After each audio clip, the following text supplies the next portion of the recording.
Mga kapatid, kung babasahin po natin ang pinakahuling sentence ng paragraph 2 ng ating confession, so dito po tayo at the back of the page, paragraph 2, last sentence. Last sentence. Ang sabi ho dito, ang mga anghel at ang mga tao'y dapat sumamba, maglingkod at sumunod, at ibigay sa Kanya ang anumang Kanyang hingin bilang kanilang manlilikha. Ulitin ko po, ang mga anghel at ang mga tao'y dapat sumamba, maglingkod at sumunod, at ibigay sa Kanya ang anumang Kanyang hingin bilang manlilikha. Bakit po ito ang naging katuruan ng ating mga kapatid na Reformed Baptist?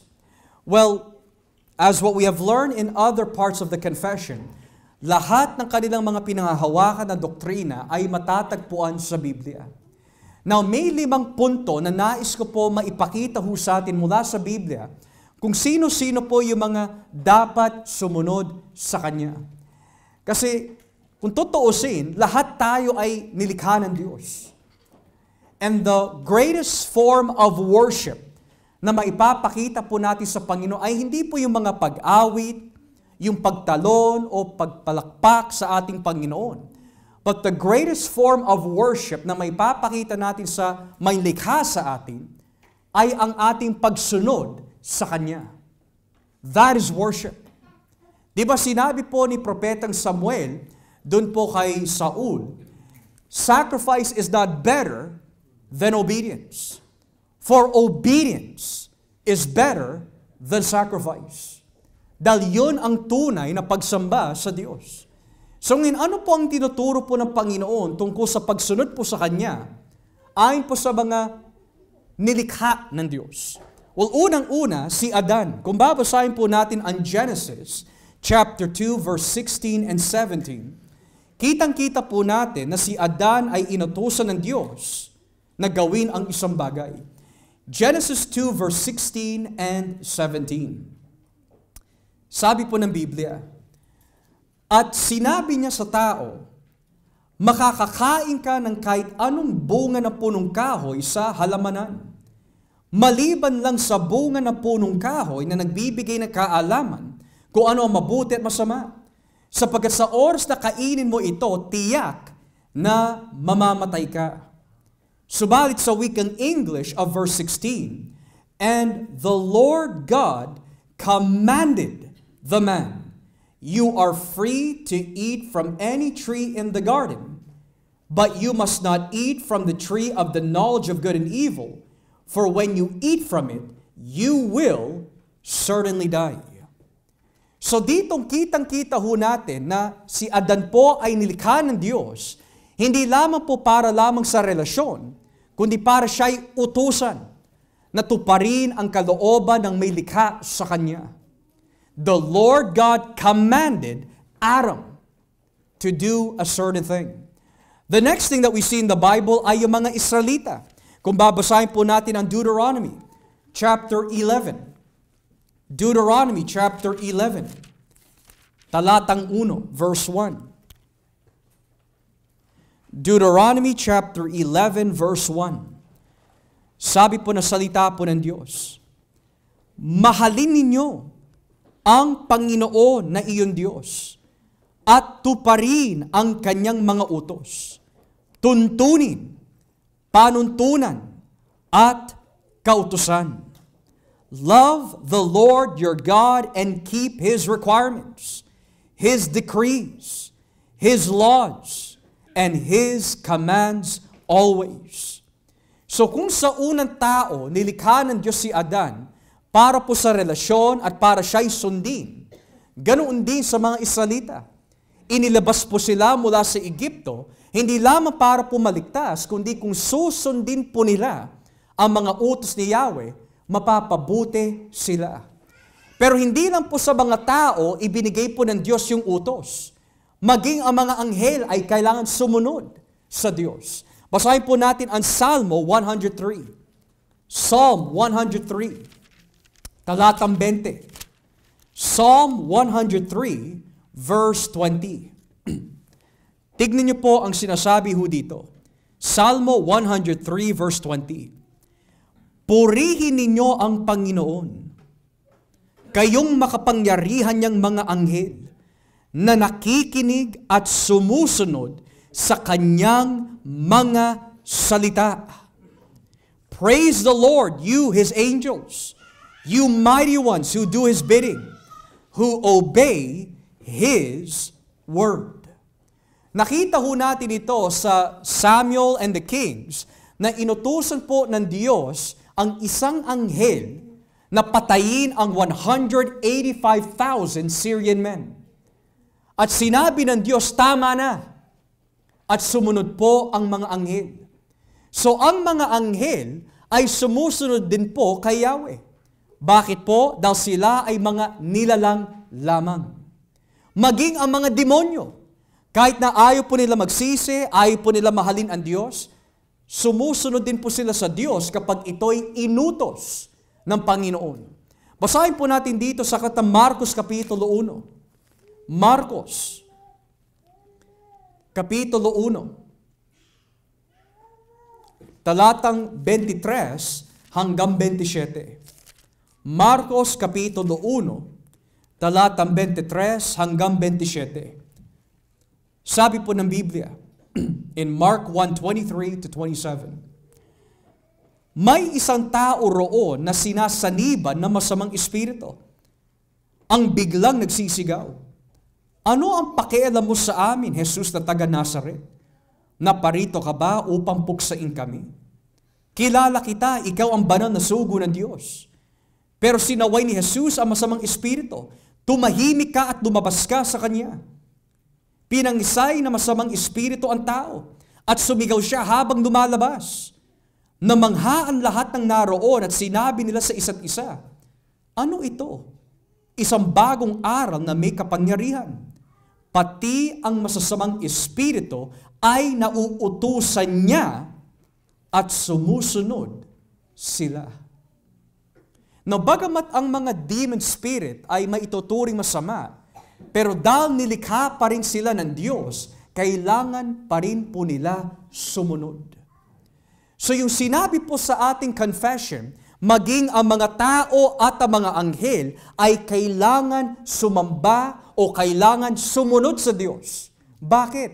Dahil ang Diyos ang milikha sa lahat ng bagay. Maging ang mga bituin, mga kapatid, sa sansinukob ay nagpupuri sa Diyos in their own way. All that hath breath will praise the Lord. Kaya totoo ang sinabi po ni Apostol Pablo, every knee will bow, every tongue will confess that Jesus is Lord. Mananampalataya man o hindi, ang lahat ay kikilala kay Jesus bilang Panginoon. Kikilalanin po siya bilang Diyos, whether they like it or not. Because totoo ang sinasabi ng Biblia, all will bow down before Him. Sa gayon, ang katanungan po nitong hapon, bago po tayo magtapos, ano po ba ang pinaka-ultimate ng layunin ng tao? Ano po ba ang rason kung bakit ka nilikha ng Diyos? At ito ang kasagutan. Ecclesiastes Kapitulo 12. Ecclesiastes chapter 12. Talatang 13. Bakit ka nilikha ng Diyos? Ecclesiastes chapter 12, talatang 13. Or Mangangaral, Kapitulo 12, talatang 13. Sabi po ng Biblia, ngayong nabasa mo na ang lahat ng ito, ito ang aking huling payo. Matakot ka sa Diyos at sundin mo ang kanyang mga utos. Dahil ito ang tungkulin ng bawat tao. Sapagkat hahatulan tayo ng Diyos ay sa lahat ng ating ginagawa, mabuti man o masama, hayag man o lihim. So ano po ang tungkulin at layunin po ng bawat tao, ng bawat anghel, ng bawat nilalang? Sundin ang Diyos at magkaroon ng galang sa Kanya.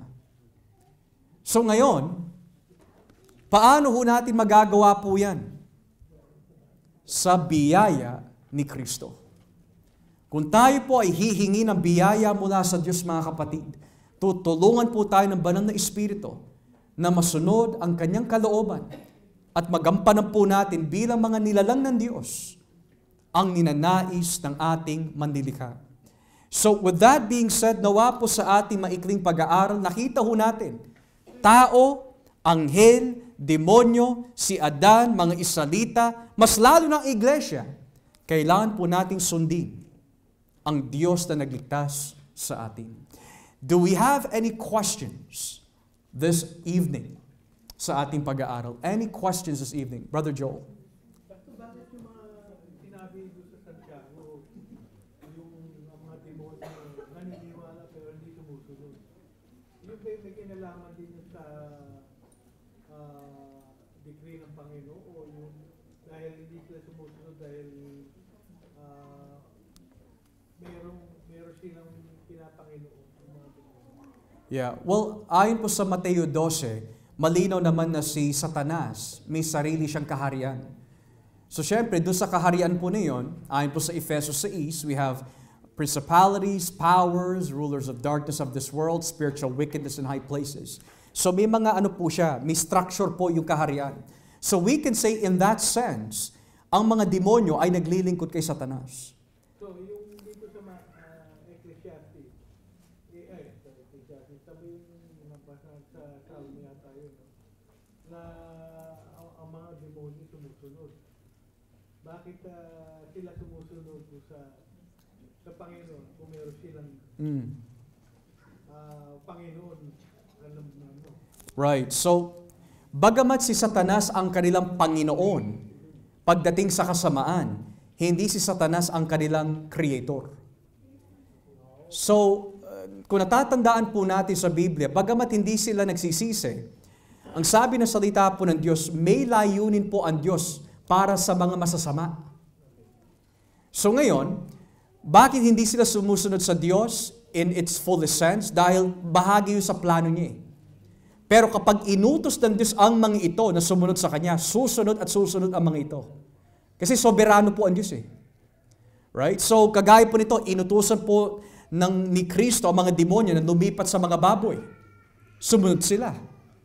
And then namangha ang mga tao dahil sumusunod ang mga masasamang espiritu kay Kristo. So kapag inutos ng Diyos ang mga masasamang espiritu, makikinig ang mga ito. So, Pastor, Yeah. Yes pa. regarding doon sa pag inutusan ng Panginoon, sumusunod sila.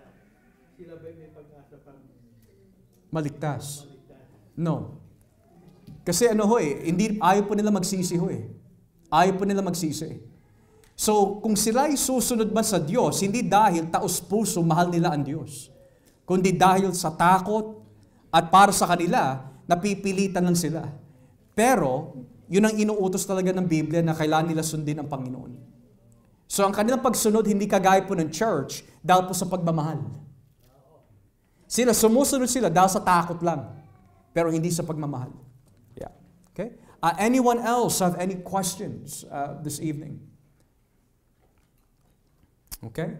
So, kung naging klaro na ho sa atin ang ating pag-aaral, mga kapatid, tayo na po ay mag-resume na sa ating mga fellowships at pagpalain po ang bawat isa.